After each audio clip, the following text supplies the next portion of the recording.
கடவுள் கிட்டவே நெருங்க விட மாட்டாங்க. இப்ப நம்ம கையால பாலாபிஷேகம் பண்றது அது ஒரு பாக்கியம் நமக்கு. அதுவும் இல்லாம நம்ம எவ்வளவு கோவப்படுவோம். இப்ப இது பண்ண நிதானம் ஒண்ணு வந்திருக்கு.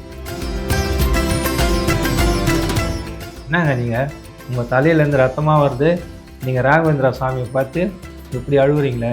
என் ஒய்ஃப் இறங்கி ஓடிடுறாங்க, வந்து என்னை பார்த்து அழுது, அப்போ நான் ராகவேந்திரா சாமியை பார்த்து அழுது.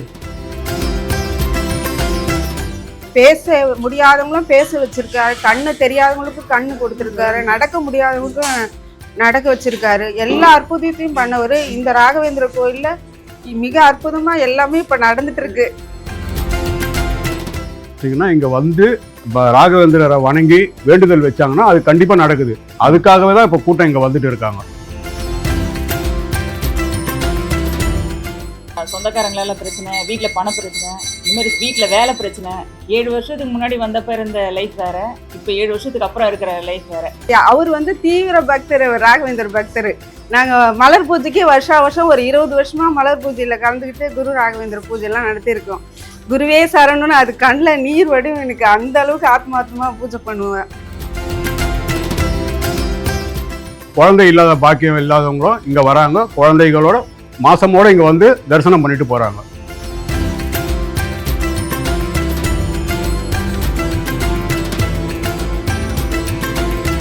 வணக்கம், என் பேரு தேவி. நான் காலடிப்பட்டியில இருந்து வரேன். இங்க ஐயா கோயிலுக்கு 7 வருஷமா வந்துகிட்டு இருக்கேன், ராகவேந்திரா கோயிலுக்கு. இவரோட அற்புதங்களை பத்தி சொல்லணும்னா இன்னைக்கு ஒரு நாளும் நமக்கு பத்தாது. இப்ப இந்த கோயிலுக்கு வர ஆரம்பிச்சதுக்கு அப்புறம் எப்படி இருந்துச்சு வாழ்க்கை? வந்ததுக்கு அப்புறம் எப்படி மாறிடுச்சு? சில பிரச்சனைலாம் இருந்தது. இப்போ வந்து எந்த பிரச்சனையும் இல்லாமல் நல்லபடியாக நிம்மதியாக இருக்கும். அவரோட ஆசீர்வாதத்தோடு இருக்கும், நல்லபடியாக இருக்கும். வாரம் வரும் அந்த கோயிலுக்கு வந்தால் அவரோட ஆசீர்வாதம் நல்ல கண்டிப்பாக கிடைக்கும். நிறைய பேர் வராங்க, அவங்க பிரச்சனை தீருது. நம்ம எந்த பிரச்சனை நினைக்கிறோமோ இல்லையோ அந்த பிரச்சனை அவர் தானாக புரிஞ்சு அதை சரி பண்ணுவார். நல்லபடியாக இருக்கணும், ஒன்றும் பிரச்சனை கிடையாது. ஓகே, உங்க லைஃப்ல என்ன மாற்றம் வந்திருக்கு? எங்க லைஃப்ல நாங்க நிறைய பிரச்சனைகளை பார்த்தோம். ஏன்னா சொந்தக்காரங்களால பிரச்சனை, வீட்டுல பண பிரச்சனை, இந்த மாதிரி வீட்டுல வேலை பிரச்சனை, இவ்வளோ இருந்தது. 7 வருஷத்துக்கு முன்னாடி வந்தப்ப இருந்த லைஃப் வேற, இப்போ 7 வருஷத்துக்கு அப்புறம் இருக்கிற லைஃப் வேற. கோயில் பூஜைக்கு கூட நம்மளால எதுவும் செய்ய முடியாத சூழ்நிலை ஒரு டைம் இருந்தது. இப்போ நம்மளாலையும் எதுவும் ஒன்று செய்யலாம், ஒரு அன்னதானம் கொடுக்கலாம், சாப்பாடை செஞ்சு கொடுக்கலாம், பூஜைக்கு வரலாம், நம்மளாலையும் முடியுன்ற அளவுக்கு இன்னைக்கு ஐயா உருவாக்கி விட்டுருக்காரு. இவருக்கு வேலை பிரச்சனை இருந்தது, என் வீட்டுக்காரருக்கு வேலை பிரச்சனை. கோயிலுக்கே வர முடியாத இருக்கும். வாரம் வியாழக்கிழமை நான் தான் வருவேன், இவரால் வர முடியாத சூழ்நிலையா இருக்கும். ஆனால் அது கோயிலில் ஐயா கிட்ட தான் வந்து சொல்லி முறையிட்டு சொல்லுவேன், இவ்வளோ வேலை பிரச்சனை இருக்கு, இவ்வளோ கஷ்டமா இருக்குன்னு சொல்லி. ஆனால் அது நம்ம கூட இருக்கவங்கள்ட்ட சொன்னால் கூட நிறைவேறாது. ஐயா கிட்ட சொன்னோடனே உடனே அது நமக்கு நிறைவேறி இருக்கு. என் கூட பழகின என் தோழிக்கு கூட எவ்வளோ கடன் பிரச்சனையில் வந்தா இந்த கோயிலுக்கு. ஆனால் அது ஒரு கோயிலுக்கு வந்து ஒரு 2-3 வாரத்திலேயே கடன் பிரச்சனைலாம் தீர்ந்து இன்னைக்கு வாங்கினவங்க ஏமாத்திட்டு போனவங்களும் அவளுக்கு திரும்ப பணம் கொடுத்து இன்னைக்கு நல்ல நிலைமையில இருக்கா. அவளும் அந்த கோயிலுக்கு முடிஞ்சதெல்லாம் வந்து செய்யறா. ஓகே, இங்க இந்த பாலாபிஷேகம் பத்தி சொல்லுங்க. மக்களே வந்து பாலாபிஷேகம் பண்றதுனால என்ன மாதிரியான நன்மைகள் கிடைக்கும்? எந்த கோயிலில் அந்த மாதிரி பண்ணதில்லை. ஸோ இந்த கோயிலில் வந்து நம்ம கடனாக அவரோட அருளால் இது மாதிரி எல்லா பக்தருக்கும் அது மாதிரி கிடைச்சது நல்ல விஷயம்தான். ஏன்னா அவங்க கையிலே வந்து எந்த கோயிலும் அபிஷேகம் அலோவ் பண்ண மாட்டாங்க. ஆனால் இந்த கோயிலில் பண்ணுறது வந்து ஒரு பெரிய விஷயம்தான். ஏன்னா எல்லா மகன் கோயிலுக்கு போயிருக்கோம், பட் இந்த இவரோட கோயிலில் இங்கே கோயிலில் வந்து பண்ணுறது பெரிய சிறப்பு தான். பட் அது கடவுள் கிட்டவே நெருங்க விட மாட்டாங்க. இப்போ நம்ம கையால பாலாபிஷேகம் பண்றது அது ஒரு பாக்கியம் நமக்கு. அதுவும் இல்லாம நம்ம எவ்வளவு கோவப்படுவோம் நிறைய மனுஷங்க. இப்ப இது பண்ண நிதானம் ஒண்ணு வந்திருக்கு.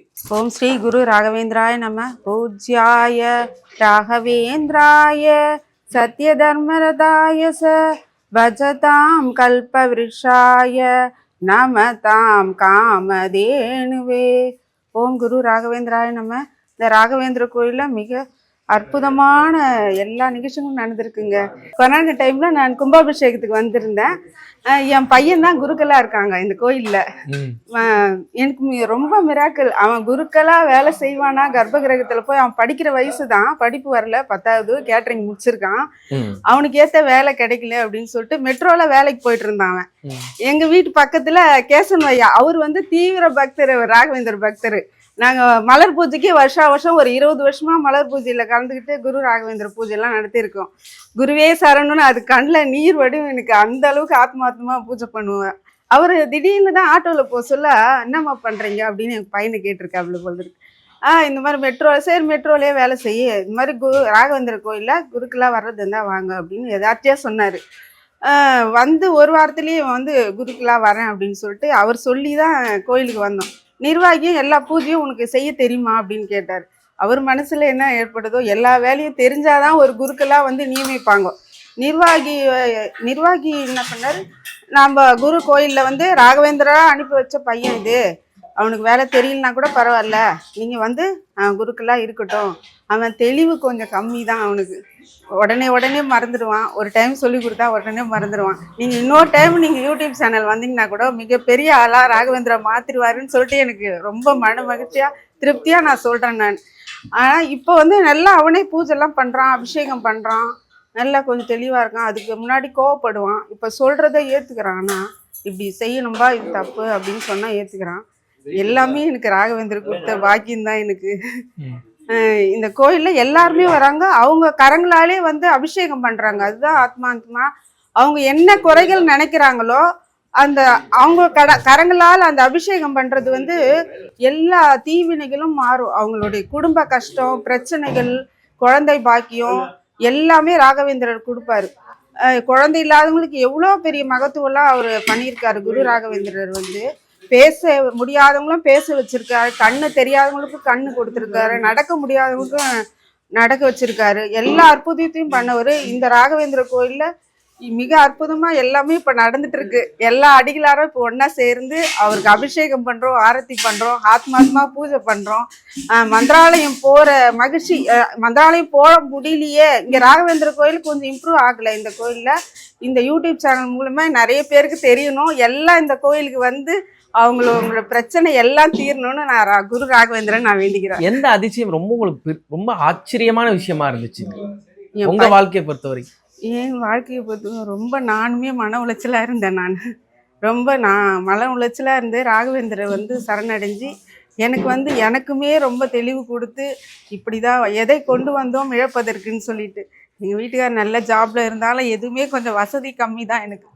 ஆனால் இது நிரந்தரம் இல்லை. நிரந்தரமானது வந்து எது முக்தி மட்டும்தான். ராகவேந்திரர் பற்றுறது தான், அவருடைய பாதத்தை பற்றுறது தான் மிகப்பெரிய விஷயம்.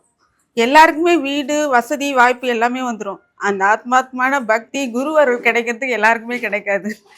அது மாதிரி எனக்கு குரு அருள் எனக்கு கிடைச்சிருக்கு. இதை வந்து எல்லாருமே பயன்படுத்திக்கணும்னு நான் சொல்கிறேன். இந்த குரு ராகவேந்திர கோயில் வந்து வஉசி நகர் 2வது தெருவில் இருக்குது. இந்த திருவொற்றியூரில் இருக்கிற எல்லாருக்கும் இந்த ராகவேந்திர கோயில் தெரியல நிறைய பேருக்கு. இங்கே குருவர்கள் மந்திராலயம் போக முடியாதவங்க கூட இங்கே வந்து மூலராமர் இருக்கார். மெயினாக கட்டும்போதே இந்த காமதேனு வந்து பார்த்து நிர்வாகி கட்டினார்.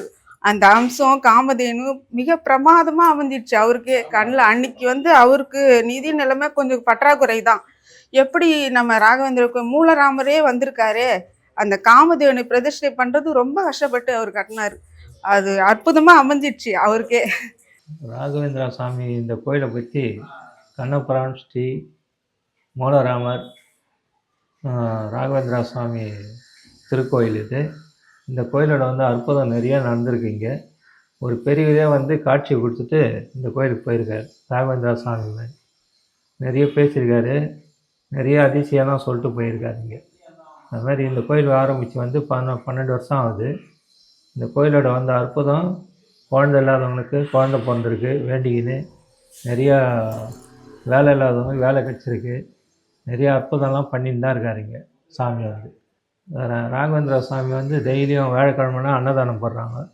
அபிஷேகம் அவங்க கையாலேயே வந்து உருவ சிலைக்கு வந்து இது பண்ணிவிட்டு பால் அபிஷேகம் பண்ணிவிட்டு அன்னதானம் இதெல்லாம் வந்து கொடுத்துருக்காங்க. வியாழக்கிழமை கம்பல்சரி. இதோட வந்து 170வது வாரம் அன்னதானம் போட்டுன்னு இருக்காங்க. ஒரு வாரம் கூட மிஸ் ஆனதில்ல. வாரம் பால் அபிஷேகம் மக்கள் வருவாங்க, அவங்க கையால் பால் எடுத்து விற்கிறதுக்கு ஊற்றிட்டு சாய்ச்சிட்டு அன்னதானம்லாம் வாங்கிக்கின்னு அன்னதானம் சாப்பிட்டு நிம்மதியாக உட்காந்து பேசிட்டு அவர்கிட்ட வேண்டின்னு போனாங்கன்னா கண்டிப்பாக அது வந்து நிறைய நடக்குது. அதெல்லாம் அவங்க வாயாலேயே வந்து சொல்கிறாங்க, இது மாதிரி பல இது நாங்கள் வேண்டின்னு போனோம், இது மாதிரிலாம் நடக்குதுங்க அப்படின்ட்டு. இப்போ உங்களுக்கு நடந்த அற்புதம்னா எதை சொல்லுவீங்க? எனக்கு வந்து நிறைய நடந்துச்சு, சொல்லணுன்னா நிறைய இருக்குது. நான் வந்து ஒரு பெரியபாளையம் போயிட்டு வரும்போது ஆட்டோவில் வந்துன்னு இருக்கேன். வரும்போது நான் வண்டி ஓட்டுன்னு வரேன், என் ஒய்ஃபு பின்னாடி உட்காந்து வராங்க. வந்துன்னு இருக்கும்போது அவரோட ஸ்டில்லு முன்னாடி வச்சுருப்பேன், ராகவேந்திரா சுவாமி ஸ்டில்லு வச்சுருக்கும்போது அந்த வண்டி ஓட்டும்போது 2 பன்னி உள்ளே போந்துச்சு. 2 பன்னி உள்ளே போந்தவொடனே நான் வந்து பன்னியோட உள்ளே வந்து பண்ணி நானும் பரடுறோம். வண்டி போய் அவரோட என் தலையிச்சு அந்த ராகவேந்திரா சாமியோட கண்ணாடிலாம் வந்து தூள் தூளாக வண்டிச்சு. வண்ட வண்டியை எனக்கு என்ன தான் ஜனங்க தூக்குறாங்க. நான் எழுந்து அந்த கண்ணாடியை பார்த்தோன்னே எனக்கு அழ வந்துச்சு. என்னடா அது கண்ணாடிலாம் ராகவேந்திரா சாமி நொறுங்கிட்டாரு. அப்போ வந்து என்னங்க நீங்கள் உங்கள் தலையிலேருந்து ரத்தமாக வருது, நீங்கள் ராகவேந்திரா சாமியை பார்த்து இப்படி அழுகுறீங்களே? இல்லை இல்லை அவர் குரு அப்படி. இல்லை இல்லை ஏந்துங்க அப்படின்ட்டு ஒருத்தர் கூப்பிட்டு உட்கார வச்சு அந்த ஆட்டோவில் போன என் ஒய்ஃப் வந்து எந்த சேதாரமும் இல்லை, அழகாக போய் வண்டி நிற்கிது. என் ஒய்ஃப் இறங்கி ஓடிடுறாங்க. வந்து என்னை பார்த்து அழுது. அப்புறம் நான் ராகவேந்திரா சாமியை பார்த்து அழுது. அப்புறம் எத்தனை ஒரு 4 தையல் போட்டு ஒன்றில் அது சரியாக போச்சு. அதுக்கப்புறம் ஜிஹெச்சில் போனேன். ஜிஹெச்சில் போனோன்னா ஒரு 20 வருஷத்துக்கு முன்னாடி கட்டி இருக்குன்ட்டு ஒரு 10 டாக்டரு சுற்றிக்கினாங்க. ஒரு மாதமாக அலையிறேன் அந்த ஹாஸ்பிட்டல். லாஸ்ட்டு ஃபைனல் வந்து கட்டி இருக்குன்ட்டு ஆப்ரேஷன் பண்ணன்ட்டு அவங்க முடிவு பண்ணிட்டாங்க. பண்ண உடனே எனக்கு ஆப்ரேஷன் பண்ணுற கேட்குறாங்க, நீங்கள் டிஸ்சார்ஜ் ஆகிட்டு நாளைக்கு ஆப்ரேஷன் உங்களுக்கு யார் வந்திருக்காங்க போடுன்னு. என் ஒய்ஃப் வெளியே உட்காந்துருக்காங்க. நான் சொல்ல இந்த மாதிரி வந்திருக்காங்கன்ட்டு. அப்புறமா நாளைக்கு வந்து பண்ணிக்கிறேன் சார் என் ஒய்ஃப் எட்டுன்னு வந்து அப்படின்னு சொல்லிட்டு நான் வந்துட்டு அந்த ஃபைலை தூக்கி ராகவேந்திர சாமி இதோட நான் வந்து சேவையில் இறங்குறேன், நீ தான் எனக்கு துணை இருக்கணுன்ட்டு அந்த ஃபைலை தூக்கி ஓரமாக போட்டு அன்றைக்கி வந்தவன் தான் இன்றைக்கி வரையும் அது முழு மூச்சாக 20 வருஷமாக சேவை பண்ணின்னு இருக்கேன் ராகவேந்திர சாமி. இன்னும் சேவை பண்ணின்னு தான் இருப்பேன். இதோ இப்போ கூட அந்த பொங்கலுக்கு மந்திராலயம் போகிறேன் மக்கள் நாட்டுக்குன்னு. வருஷம் மந்திராலயத்துக்கு 3 வாட்டி போயிட்டு வந்துடுவேன். நாங்கள் இங்கே கொடுத்தா வந்து ஒரு 4 வருஷம் ஆகுது. நான் இங்கே ஒரு 2 வருஷமாக சமயம் வந்துட்டுருக்கேன். வியாழக்கிழமைனா வந்துடுவேன். எனக்கு வந்து ராகவேந்தர்னால் ரொம்ப பிடிக்கும். அவர் வந்து கும்பிட ஆரம்பிச்சிலேருந்து வீட்டில் கொஞ்சம் நிம்மதி சந்தோஷம் எல்லாமே இருக்குது. எனக்கு 2 பொண்ணுங்க. ஒரு பொண்ணு கல்யாணம் ஆகி பேர குழந்தையோட இருக்கா. இன்னொரு பொண்ணு இப்போ இன்னும் கல்யாணம் ஆகலை, படிச்சிட்ருக்கா. நான் ராகவேந்தரை சுற்ற ஆரம்பிச்சிலேருந்து எனக்கு கொஞ்சம் நிம்மதி இருக்குது. என் பொண்ணும் ஏன்னா அவள் காலேஜ் படிக்கிறா.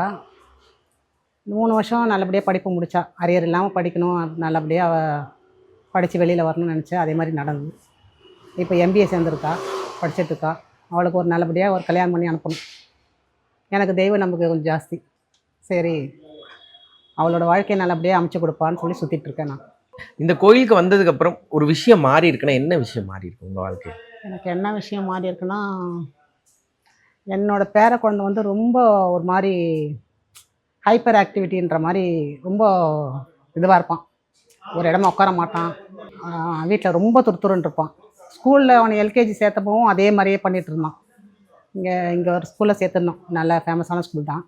ஆனால் அவன் இப்போ ஒரு வருஷம் படிப்பு அவனுக்கு வீணாக தான் போச்சு. எந்த நேரம் கம்ப்ளைண்ட் பண்ணி வீட்டிலேயே வச்சுட்டாங்க எங்களை. பாதி நேரம் வீட்டில் தான் இருப்பான். அப்போ இந்த குழந்தை இப்போ அவனுக்காகவும் நான் தான் இங்கே வந்து வேண்ட ஆரம்பித்தேன். இப்போ அந்த குழந்தை இப்போ பரவாயில்ல, ரொம்ப இருந்தவன் இப்போ பாதி கம்மியாக இருக்குது. இப்போ வேறு ஸ்கூல் சேர்த்துருக்கோம். அவனையும் கூப்பிட்டு வருவான். இங்கே கூட்டிகிட்டு வந்தால் அவனும் பெல் அடிப்பான், எல்லாம் பண்ணுவான். இப்போ கொஞ்சம் அவனோட இது நடவடிக்கையில் கொஞ்சம் எனக்கு சாந்தம் இருக்குது. பிடிச்சதுனால தான் நான் வியாழக்கிழமையில சுற்ற ஆரம்பிச்சிருக்கேன். 12 வருஷமாக அந்த ஆலயம் நடந்துகிட்டு இருக்கு. இந்த ஆலயத்துக்கு முக்கியமாக பங்கு கொடுக்கறது எங்களுடைய குரு கோவிந்தசாமி அவர்கள். 94 அவர் ஜீவ சமாதி அடைஞ்சிருக்காரு. அவருடைய சிஷியனாகிய பாபாச்சாரின்னு அவங்க அவருடைய சிஷியன்தான் இப்போ இந்த ஆலயத்தை நடத்திட்டு வர்றாரு. இந்த ஆலயம் மிக சிறப்பாக நடந்துட்டு இருக்கு. ராகவேந்திரருடைய புகழும் நல்லா வளர்ந்துக்கிட்டு இருக்கு. இந்த ஆலயத்துக்கு வர்றவங்களுக்கு எல்லா சலுகைகளும் உண்டு, தெய்வத்தினுடைய அனுகிரகம் முழுமையாக உண்டு.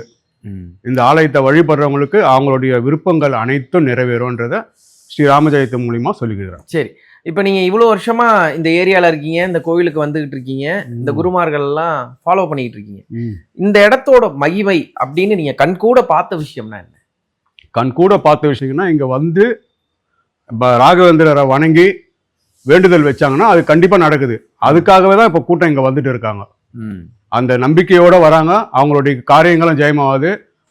குழந்தை இல்லாத பாக்கியம் இல்லாதவங்களும் இங்கே வராங்க. குழந்தைகளோட மாசமோட இங்கே வந்து தரிசனம் பண்ணிட்டு போகிறாங்க. கடவுளும் ஒரு இடத்துக்கு வராங்கன்னா ஒரு காரணம் இருக்கும். இந்த ராகவேந்திரர் வரதுக்கான காரணம் என்னவா இருந்துச்சு? காரணம்ன்றது இந்த பாபாச்சாரியுடைய சிசினை ஆகிய சங்கர் என்றவர் இங்கே உட்கார்ந்து தியானம் பண்ணிட்டு இருந்திருக்காரு. பண்ணும்போது ராகவேந்திரர் அவருக்கு காட்சி கொடுத்து இந்த இடத்துல ஒரு ஆலயத்தை அமைக்க சொல்லி அவரை கேட்டுருந்தாரு. அவர் இந்த ஆலயத்தை குருவோடைய அனுகிரகத்தோட இந்த ஆலயம் கட்டி நடத்திட்டு வராரு. நீங்க வரீங்க, உங்களுக்கு பர்சனலா என்ன விஷயம் நடந்திருக்கு? இல்லை, எனக்கு வந்து என்னுடைய குரு கோவிந்தசாமி தான். ம். அவரு வழியில இருக்கிறேன். நண்பருடைய மருமக சிஷியன்றதுனால நான் அவருக்கு கொஞ்சம் ஆலோசனைகள் கொடுத்துட்டு வரேன். இங்க வரவங்களுக்கு அவர் சொல்லியிருப்பாங்கல்ல, எனக்கு நான் எதிர்பாராம இந்த விஷயம்லாம் நடந்துச்சு அப்படின்னு. அதுதான் அந்த பிரசவம், குழந்தைங்களுக்கு பாக்கியம், சிலருக்கு வந்து மன கஷ்டங்கள் வராங்க. அவங்கெல்லாம் வந்து வேண்டிட்டு போனதுக்கு அப்புறம் மறுபடியும் வராங்க. வந்து என்னுடைய பிரச்சனைகள்லாம் தீருது, உடம்புல இருக்கிற நோய்களும் குணமாகுதுன்றதை அவங்க விரும்பி வந்து இங்க சொல்லிட்டு அவங்களே சில அபிஷேகங்களுக்கெல்லாம் தேவையான பொருள் உதவியெல்லாம் செய்கிறாங்க. சரி, இப்போ இந்த இடத்த நீங்க சின்ன வயசுல இருந்து பார்த்துருப்பீங்க. இப்போ இதோட வளர்ச்சி இவ்வளவு பெருசா இருக்குன்னு நீங்க நினைச்சு பாத்தீங்களா? இல்ல, நிச்சயமா நினைச்சே பார்க்கல. நல்ல வளர்ச்சி அடைஞ்சிருக்கு. முதல்ல இந்த வசதியெல்லாம் கிடையாது. சின்ன கோயில் தான் அது. முதல்ல பாண்டுரங்கர் இருந்தாரு, அதுக்கப்புறம் இந்த ராகவேந்திரர் உருவாக்கி இருக்காங்க. இந்த ராகவேந்திரர் வந்ததுக்கு அப்புறம் இந்த ஏரியாவும் கொஞ்சம் நல்லா தான் இருக்கு. அவருடைய அனுகிரகத்தினால ஏரியாவே வளர்ச்சி தான் அடையுது. வேற என்ன விஷயம் இங்க ஸ்பெஷல்னா சொல்லுவீங்க இந்த கோயிலை பொறுத்த வரைக்கும்? மற்ற கோயில்களுக்கும் இந்த கோயில்களுக்கும் இந்த வித்தியாசம் இருக்குப்பா அப்படின்னா என்ன சொல்லுங்க? ராகவேந்திரருக்கு பாலாபிஷேகம் பண்றது எந்த ஆலயத்திலும் இல்லை, இந்த ஆலயத்துல இருக்கு. வர்ற பக்தர்கள் அவங்க கையாலேயே பாலாபிஷேகம் பண்ணலாம். அந்த ஒரு பாக்கியம் இந்த ஆலயத்துல மட்டும்தான் அமைஞ்சிருக்கு, வேற எந்த ஆலயத்திலயும் இல்லை. ஓகே, அதுவே பெரிய பாக்கியம். சரி, என்ன சொல்லுவாங்க அவங்க கையாலே பாலாபிஷேகம் பண்ணும் போது ஒரு சந்தோஷம் இருக்கும்ல? கண்டிப்பா கண்டிப்பா. அவங்களுக்கு வந்து நம்ம அதாவது ஜாதி என்ற ஒரு வேற்றுமை இல்லாம ஒரு தெய்வத்துக்கு, அதுவும் குருமாருக்கு வந்து ஒரு அபிஷேகம் பண்ணக்கூடிய பாக்கியம் எங்களுக்கு கிடைச்சது பெரும் பாக்கியம்னு அவங்க விரும்பி வராங்க. என் பேர் சுனில்குமார். நேட்டிவ் வந்து கர்நாடகா. அப்பா வந்து சின்ன வயசுலேயே நான் பொழப்பு தேடி இங்கே தமிழ்நாட்டுக்கு வந்தவங்க. அவங்க வந்து எப்படின்னா, எங்கள் தொழில் என்னென்னா, அவங்க ஆரம்பித்தது ஸ்வீட் கடை, இதுதான் தொழில். அதுதான் பல காலமாக பண்ணிகிட்டு இருந்தோம். தண்டையார்பேட்டில் தான் அந்த தொழிலே நடந்தது. அது என்ன, கொரோனாவில் அந்த மெட்ரோ ஒர்க்னால அது வந்து இடிஞ்சதுனால தொழிலெலாம் இழந்து, வருமானம் இழந்து, நான் கொரோனாவுக்கு ஒரு வாரம் முன்னாடி ஒரு கவலையோடு தான் இருந்தேன். அது போகும்போது நான் இந்த மாதிரி மனக்கவலையாக ரோட்டில் போகும்போது இங்கே கோயிலோட சத்தம், அதாவது என்னை அறியாமலே ஈர்த்து தான் இந்த உள்ளே வந்தேன். நான் இங்கே கோயிலை நிர்வகிக்கிற சங்கர் வந்து எங்கள் கூட படித்தவர் தான். ரொம்ப வருஷத்துக்கு அப்புறம் அவரை சந்தித்து அவர் வாடா உள்ளன்னு கையை பிடிச்சி உள்ளே கூட்டின்னு வந்தார். அன்னிலேருந்து இங்கே தொடர்ச்சியாக வந்துட்டுருக்கேன். அன்னைக்கு அவர் விசேஷமான நாளாக இருந்தது ராகவேந்திர சுவாமிக்கு. இங்கே எப்படின்னா, உங்களுக்கே தெரியும், திருவத்தூரில் வந்து ரொம்ப பிரசித்தி பெற்ற அம்மன் இருக்காங்க.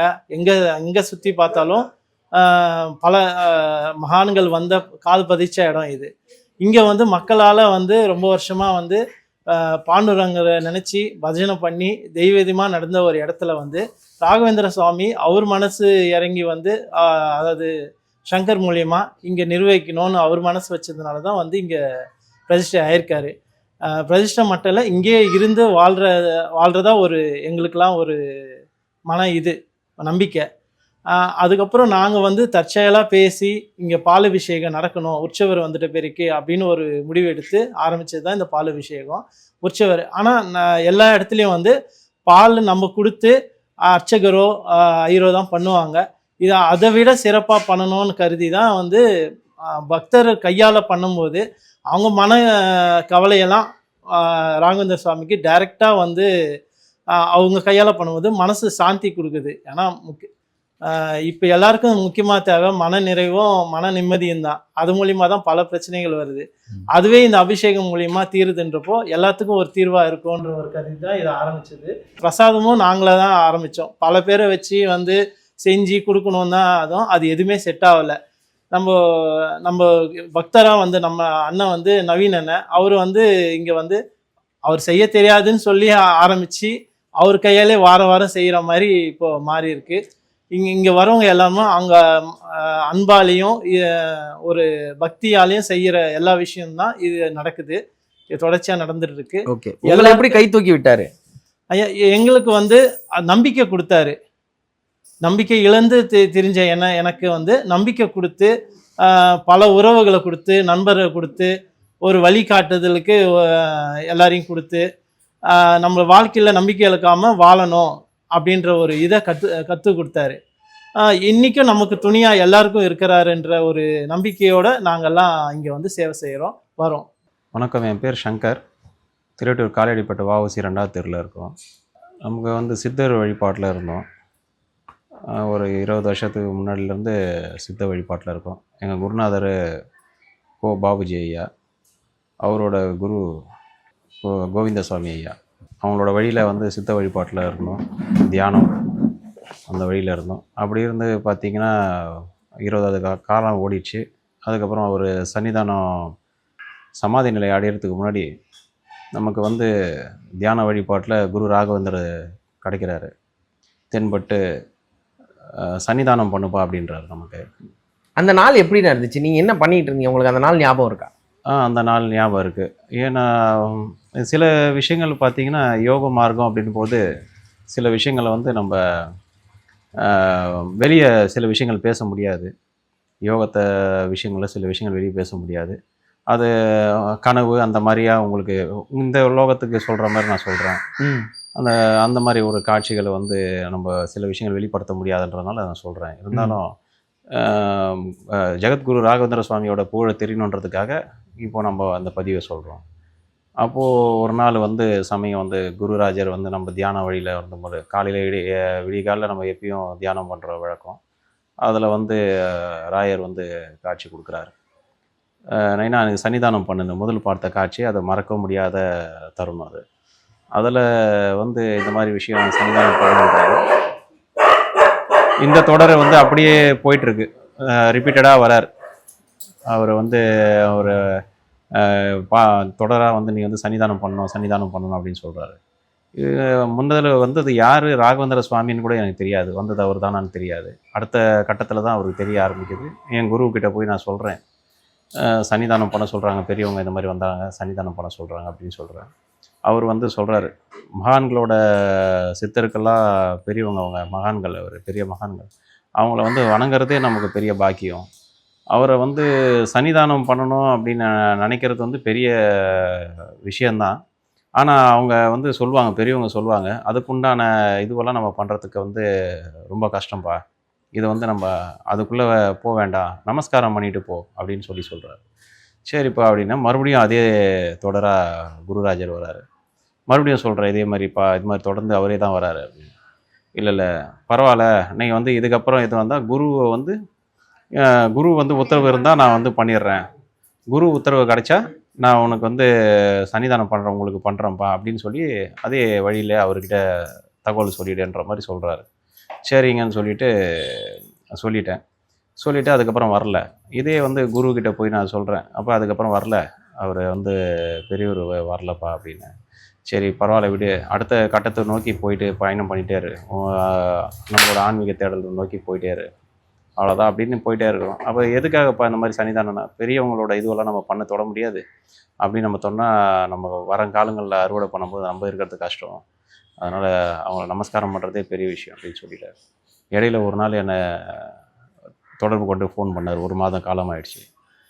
ஃபோன் பண்ணி எங்கேப்பா இருக்க அப்படின்னாரு. இங்கே தான் பாரு திருவட்டூரில் இருக்கேன், உடனே வர முடியுமா அப்படின்னாரு. சரி என்னன்னு சொல்லிட்டு நேராக போனேன். உங்கள் குரு கூப்பிட்றாரு, உங்களை கூப்பிட்றாரு. அவர் கூப்பிட்றாரு, நேராக வந்துரு அப்படின்னு. நேராக போகிறோம்.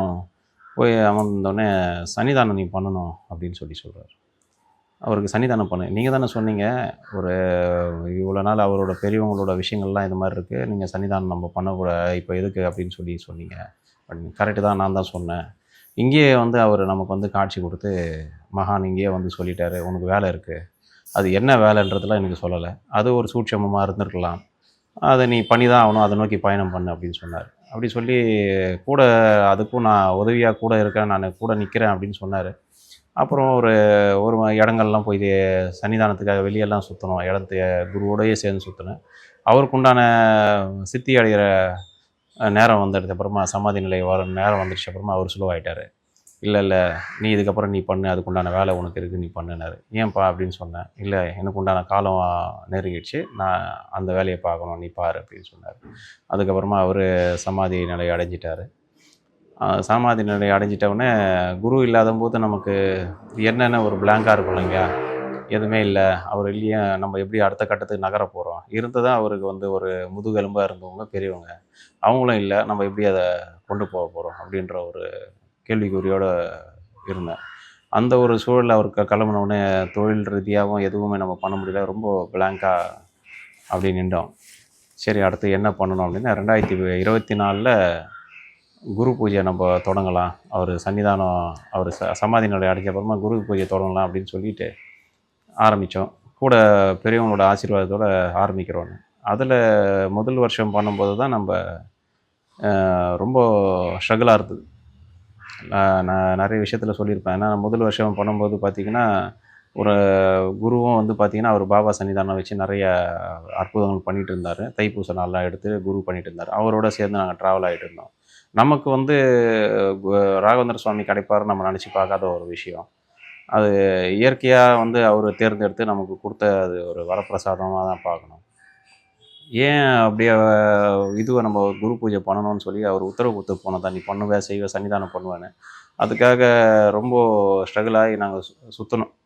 முதல் வருஷம் பண்ணணும்னு சொல்லிட்டு அவர் படங்கள்லாம் வாங்கி அதை எல்லாத்தையும் ரெடி பண்ணி நம்ம வடிவடைமன் கோவில் பக்கத்தில் சன்னிதானத்துக்கு ரெடி பண்ணி எல்லாம் பண்ணோம். அதுக்காக கிட்டத்தட்ட யாசகம் தான் வச்சுக்கோங்க, எல்லார்கிட்டையும் யாசகம் வாங்கி தான் பண்ணணும். அதுதான் வந்து அத்தனை பேர் வந்து வாங்கி அவரோட அருளை கிடைக்கணும், அது அருள் பிரசாதமாக போய் சேரணும், எல்லாரோட கர்மாவை தீர்க்கணுன்றது தான் அதோட நோக்கம். அதுக்காக வேண்டி நாங்கள் எல்லாத்தையும் இது பண்ணோம். ஒரு 1000 பேர்கிட்ட அன்னப்பிரசாதம் சாப்பிட்ணும் அப்படின்னு சொல்லிட்டு போராடிட்டு இருக்கோம். ரொம்ப ஸ்ட்ரகிள். அந்த முதல் ஒரு வருஷம் மறக்க முடியாத விஷயம். உடல்நிலையை பாதிச்சது, பொருளாதாரம் இல்லை, தேவையானது பணங்கள் தேவையானது பணம் கேட்குறோம், அந்த கேட்குற இடத்துல கிடைக்கல. திடீர்னு ஒரு அம்மா வந்து அரிசி பருப்புக்கு நம்ம காய்கறிக்கெலாம் தேவை, பணம் இல்லைன்றோம். அவங்க ஆல்ரெடி ஒரு 3000 கொடுத்தாங்க ஒரு அம்மா. அவங்களே வந்து திடீர்னு கண் கலங்கி ரோட்டில் நிற்கிறேன், என்ன பண்ண போகிறேன்னு தெரியல. எனக்கு அந்த அருகதை நீங்கள் கொடுத்ததா நான் நினச்சி தான் செய்கிறேன், நீங்கள் கொடுத்த உத்தரவுக்காக. ஆனால் அதுக்கு எனக்கு இருக்கா இல்லையான்னு எனக்கு தெரியல, இவ்வளோ கஷ்டத்தை கொடுக்குறியப்பா அப்படின்னு சொல்லிட்டு நம்ம யார்கிட்ட கேட்க முடியும், பெரியவங்கள தான் கேட்க முடியும். அந்த நோக்கி அவங்கக்கிட்ட பயணம் பண்ணோம். அப்போது அதே அவங்களே வந்து எனக்கு ஃபோன் பண்ணி கூப்பிட்றாங்க, வாப்பா எங்கேப்பா இருக்க வா அப்படின்னு. இல்லை வா, இந்த காய்கறி எதுவும் தேவைப்படும், இத்தனைக்கும் இந்த வார்த்தையை நான் அவங்ககிட்ட சொல்லலை. அவங்களே ஃபோன் பண்ணி கூப்பிட்டு அந்த வீட்டுக்கு கூப்பிட்றாங்க. உள்ளே போயிட்டு வந்தோன்னா பீரோவை திறக்கிறாங்க, நகையோட வச்ச ரசீதை எடுத்து கையில் கொடுத்து என் கையில், அதுதான் நீ கேட்டியே நான் கொடுத்தேன், எந்தா வச்சுக்கோ அப்படின்னு. எதானே கொடுத்தேன், இப்போ நான் உங்ககிட்ட கேட்கவே இல்லையானே. இது ஒரு எப்படி ஒரு மிராக்கிள் தான் அப்படின்னு சொல்கிறோம். ஆனால் அது அவங்கக்கிட்ட நான் கேட்கவும் இல்லை, கேட்க சொன்னது யார், ஏன் அதை மறுபடியும் அவங்க கொடுத்தாங்கன்றது இன்னி வரைக்கும் தெரியாது. அதுதான் அவங்களோட பெரியவங்களோட மகிமை. அந்த இதுவை வந்து அதை கொடுத்தாங்க. அதுக்கு அடுத்தது பார்த்தா மறுபடியும் எங்கள் சீனியர் இருக்கார், அவர்கிட்ட போயிட்டு இந்த மாதிரி விஷயம் சாதம் அதெல்லாம் பண்ணணும், கொஞ்சம் பண்ணுங்க செய்யுங்க அப்படின்னு. நான் குடும்பத்தை பாரு எல்லாம் பாரு, நீ எதுக்காக இது மாதிரிலாம் சுற்றிட்டுருக்க, இது கிட்டத்தட்ட யாசகம் கேட்குற மாதிரி இல்லை இருக்குது, இதெல்லாம் வேண்டாம் உனக்கு அப்படின்னு சொல்கிறாரு. மனம் வருத்தப்பட்டேன், ரொம்ப கஷ்டப்பட்டேன். என்றைக்கும் பேசாதவங்க இவங்க இதெல்லாம் இப்படி பேசுகிறாங்களே அப்படின்னு சொன்னேன். சரி பரவாயில்ல, எதுவாக இருந்தாலும் நம்ம நடத்தி தான் ஆகணும், அவரோட விஷயத்த இது பண்ணி தான் ஆகணும். கண் கலங்கி வரேன். அன்றைக்கும் கூட வந்த நண்பர்கிட்ட சொல்கிறேன், நாளைக்கு இவர் அவரோட தீவிர பக்தராக இருப்பார் பாருங்க அப்படின்ற மாதிரி சொல்கிறோம். அந்த சூழலில் சொல்லிவிட்டு நடந்து வண்டிட்டு வந்துகிட்டே இருக்கேன். திடீர்னு அந்த உடல் உபாதி ஆகிட்டு, உடல்லாம் இது மாதிரி சிக்கன் பாக்ஸ் மாதிரி ஒரு இது மாதிரி ஆகிடுச்சு. இன்னும் ஒரு 4 நாள் தான் இருக்குது பூஜைக்கு, என்ன பண்ண போகிறேன்னு தெரியலையே இந்த மாதிரிட்டேன். அப்பயும் கண் கலங்கி நிற்கிறேன். அப்போ யோசனை பண்ணேன், இதை நான் செய்யலையே, நடத்துறது நீங்கள் தான், நான் இருந்தால் தான் அங்கே நடத்தணுமா, நடத்த போகிறது யார் வேணால் வச்சு நடத்தலாம், ஆனால் அந்த விழா நடக்கணும். அந்த இதுவை பார்த்தேன். அதுலேயும் ஒரு சோதனை, நீ நடத்துகிறேன்னு நினைக்கிறியா, நான் போறியா, எதில் போகிற அப்படின்னு. நம்ம எதுவுமே கிடையாது, எல்லாமே அவங்க தானே, பெரியவங்க தானே, நீங்கள் நடத்துறது எது வந்தாலும் அவங்க தான், நீங்கள் தான் செய்யணும் அப்படின்ற முடிவு வரும்போது அடுத்த நாளே அது அந்த தன்மை இல்லாத போச்சு. சன்னிதானத்துக்காக அங்கேருந்து நேராக சத்திரத்துக்கு வந்தோம். நைட்டே எல்லாமே அரேஞ்ச்மெண்ட் பண்ணுறோம், எல்லாம் பண்ணுறோம். ஒரு எப்படி சொல்கிறதுன்னா ஒரு பெரிய விருந்து. இப்போ ஒரு அன்னப்பிரசாதம் ஒரு இது கொடுக்கணும் அப்படின்னா எங்கள் குரு எங்களுக்கு சொல்லி கொடுத்த விஷயம்னா, நீ வீட்டில் உன்னோட பிள்ளைங்களுக்கு ஒரு விழாவோ எதுவும் நடத்தினாலும் அந்த சாப்பாடு எப்படி இருக்குமோ அதை விட கூடுதலாக இருக்கணும் பக்தர்களுக்கு கொடுக்கறது. அந்த மாதிரி ஒரு பிரசாதமாக தான் நம்ம தரணுமே தவிர அதுக்கு குறைச்சலாக எதுவுமே இருக்கக்கூடாது, அது அமிர்தமாக இருக்கணும் அப்படின்னு சொல்லி கொடுத்தவங்க பெரியவங்க நமக்கு சொல்லி கொடுத்தது. அந்த விஷயத்துக்கு ஏற்ற மாதிரி நல்லா ஒரு இதுவாக செய்து காலைல நெய்வேத்தியம் பண்ணோம். காலைல நெய்வேத்தியம் பண்ணி முடித்த உடனே ஒரு 3 மணிக்கு கோமாதா பூஜைலேருந்து ஆரம்பித்தோம். காலையில் ஃபஸ்ட்டு பூஜைலாம் முடிச்சது 7:30 மணி நடந்தது. வெண்பொங்கல் கொடுக்குற வரைக்கும் பார்த்தோன்னா ஒருத்தர் கூட கிடையாது. கூட்டமே இல்லை, ஒருத்தரும் வரல. மனம் வலிக்குது. என்னப்பா இதுன்னு. அப்போது அது 9 மணிக்கு முடிஞ்சிச்சு, 10:30 ஆயிடுச்சு, 11 ஆச்சு, ஒருத்தரும் இல்லை. அப்போது நான் நினச்சேன் மனசில், உங்களை தரிசிக்கிறதுக்கு அத்தனை ஆத்மாக்கள் வரணும், அத்தனை பேர் நீங்கள் தான் செய்து வச்சுருக்கீங்க, எல்லாரும் உங்களோட கருணை, வந்து சாப்பிட்ணும், உங்களை தரிசிக்கணும்னு தான். எனக்காக இது பண்ணக்கூடிய விஷயங்கள் கிடையாது. எதுக்கு அப்புறம் ஏன்ப்பா இவ்வளோ ஒரு சோதனை கொடுக்குறீங்க? எனக்கு ரொம்ப கண் கலங்கி நின்றுட்டு இருந்தேன். அப்போது எங்கேருந்து வந்த ஒரு வானரம் எப்படி வந்ததுன்னு எனக்கு தெரியாது. ரொம்ப ஒரு ஒரு பெரிய ஆள், நின்றா ஒரு ஆள் சைஸ் இருக்கிற வானரம், முகம்லாம் பெரிய இது, நெஞ்சில் வந்து ஒரு குண்டலி மாதிரி, ஒரு ராமரை சுமந்த மாதிரி ஒரு வித்தியாசமான ஒரு வானரம். உள்ளே நேராக பூஜைக்கு நேராக வந்து நின்ற உடனே நாங்கள், எனக்கு பிளாங்காக இருந்தது. எல்லாமே கலைச்சி விட்டுருவாரோ, எல்லாமே பூ பழம்லாம் இருக்குது, எல்லாம் கலைச்சிடுவார், கலசம்லாம் இருக்குது அப்படின்னு சொல்லிட்டு. சரி, அப்படி ஒரு நிகழ்வு மனசில், அதுதான் இது, அப்படி ஒரு நிகழ்வு தான் நமக்கு அது பிராப்தம் இல்லை போல் அப்படின்னு நினச்சிட்டு இருந்தேன். கண்கலங்கி இன்னும் ஒரு பயம் வந்தது. மேலே ஏறி அந்த வானரமாக இருந்து பார்த்து, அவர் படத்தை பார்த்த கலசத்தில் இருந்த துணியை பொறுமையாக விலக்கி, உள்ளே இருக்கிற தானியத்தை மட்டும் 2 எடுத்து வெளியே போயிட்டு, அத்தனை பழம் வந்து எதையுமே தொடலை, எதையுமே கலைக்கலை. ஒரே ஒரு கிரேப்ஸு, ஒரே ஒரு மாதுளமோ ஆப்பிளோ ஏதோ ஒன்று கையில் ஒன்று எடுத்துகிட்டு நின்று நம்மளையும் ஒரு பார்வை, அவர் ராகவேந்திர சுவாமியை பார்வையாக ஒரு பார்வை, படத்தை ஒரு பார்வை, அங்கேருந்து பார்த்து கீழே அத்தனை படத்துலேருந்து கீழே இறங்கி உள்ளே இருந்து அவர் பிரசாதம் வச்சிருந்தது கொஞ்சோண்டு பொங்கல், கொஞ்சம் தான், ஒரு இனுக்கு எடுத்து வாயில் போட்டு, மறுபடியும் போய் சமையல் செய்கிற இடத்துல சமையல் பெரியவங்க நின்று பார்க்குற மாதிரி எழுந்திரிச்சு நின்று ஒரு பார்வையை பார்த்து, அடுத்தது வெளியே போனார், மறைஞ்சிட்டார். அதுக்கப்புறமா அது பெரிய ஒரு ஆசீர்வாதமாக நம்ம பார்த்தோம். அதுக்கப்புறம் அடுத்த நிகழ்வு பார்த்திங்கன்னா, வடிவுடையம்மன் கோவிலுக்கு வர கூட்டங்கள் பஸ்ஸாக எதுக்காக வந்தாங்கன்னு தெரியாது. எத்தனை பேர் ராகவேந்திர பூஜைன்னு மொத்த பேரும் இங்கே வந்துட்டாங்க. கிட்டத்தட்ட ஒரு 1000-1500 பேர் கிட்ட தரிசனம் பண்ணிட்டு போயிட்டே இருக்காங்க. அப்பேற்பட்ட நிகழ்வை கொடுத்தாரு. இதை ஏன் இதை வந்து நம்ம பதிவு சொல்கிறோன்னு குருவோட அதிர்ந்த நம்ம பக்தி நம்ம செலுத்திட்டோன்னா, சரணாகதி பக்தியில் நம்ம போயிட்டோன்னா பெரியவங்க கிட்ட, அவங்க வந்து 1000 சோதனைகளை காட்டினாலும் நம்ம நிற்கிறோமான்னு பார்ப்பாங்க. இது எனக்கு உள்ள நிகழ்வுக்கும் எல்லாருக்கும், எல்லா பக்தர்களுக்கும் உண்டான இதுவாக தான் நான் சொல்கிறேன். ஏன்னா அது தீவிரமான பக்தி. எந்த சோதனை கொடுத்தாலும் நீ தான் அப்படின்னு, நீ உன்னை விட்டால் எதுவும் கிடையாது அப்படின்னு சொல்லும்போது, நம்மளை வந்து நம்ம கூடயே அவங்க வந்து பயணம் பண்ணுறாங்க. இது ஒரு சான்றாக நான் சொல்கிறேன். அதுக்கப்புறமா கோவிட் காலத்துக்கு அப்புறம் ஒவ்வொரு வருஷமும் விழாக்கள் நடந்துகிட்டே வருது. இப்போது இடையில போன வருஷம் ஆஞ்சநேயர் பிரதிஷ்டை பண்ணோம். அவருக்கு முன்னாடியே வந்து பிரதிஷ்டை பண்ணியிருக்காங்க. ரகுவீர அனுமான்னு சொல்லி பிரதிஷ்டை பண்ணியிருக்கோம். இப்போது இங்கே பெங்களூர்லேருந்து ஒரு பக்தர்கள், பெங்களூர்லேருந்து அவரோட தீவிர பக்தர் ஒருத்தர் தொடர்பு கொண்டு சொல்லிட்டு, நீங்கள் வந்து கோடி ராமநாமம் ஜபம் பிரதிஷ்டை பண்ணணும், ராமநாமத்தை பிரதிஷ்டை பண்ணணும் அப்படின்னு சொன்னார். ராமநாமம் பிரதிஷ்டை பண்ணணும் அப்படின்னு சொன்னோடனே எனக்கு ஒன்றும் புரியல. ஏன்னா எப்படி நம்ம பண்ண முடியும் அப்படின்னா, இல்லை இது கட்டளை, நீங்கள் பண்ணணும் அப்படின்னு சொன்னோன்னே, இது ஒரு அசிதிரியாக இருக்குது, பெரியவங்களோட வார்த்தையாக இருக்குதுன்னு சொல்லி அதுக்குண்டான ஆயத்தம் இருக்கணும். எல்லாரும் எழுதின ராமநாமத்தை எழுதினதை ஒரு கோடி ராமநாமத்தை பிரதிஷ்டை பண்ணி போன வருஷம் நம்ம பிரதிஷ்டை பண்ணாங்க. அது ஒரு பெரிய வைபவமாக நடந்தது. இங்கே கோவிலில் என்னென்ன ஒரு சிறப்புனா, அவரே வந்து அமர்ந்த இடத்தினால துங்கபத்ராலேருந்து தான் சுவாமி எடுத்துகிட்டு வந்தோம் முதல் போயிட்டு. ஏன் அப்படின்னா, சிலையாக இருக்கணும்னா சுயம்பா வாங்கிட்டு வரணும். துங்கபத்ரா நதிக்கரையிலேருந்து அவரை எடுத்துகிட்டு வாங்கன்னு குரு கூட சொல்லி தான் எடுத்துகிட்டு வந்தோம். அப்படி எடுக்கும்போதே பார்த்தீங்கன்னா, தண்ணியிலேருந்து ஒரு அதிசயமான லிங்க ரூபமாக எடுத்துருக்கோம். முன்னாடி பார்த்துருப்பீங்க, சன்னிதானத்துக்கு முன்னாடி இருக்கும். அது இயற்கையாகவே செந்தூரமாக இருந்தது. துடைக்க செந்தூரமாக போயிட்டு இருந்தது. அப்படியாப்பட்ட இவரை எடுத்துகிட்டு வந்தால் இந்த 8 வருஷமும், கும்பாபிஷேகத்துக்கு முன்னாடி 8 வருஷமும் பூஜை பண்ணிட்டு இருந்தோம். அவரை தான் வந்து ராகவேந்திர சுவாமியாக நம்ம வந்து இங்கே பூஜை பண்ணிட்டு, அப்புறம் அவரையே தான் மேலே கீழே சுயம்பா வச்சு நம்ம பிரதிஷ்டை பண்ணியிருக்கோம்.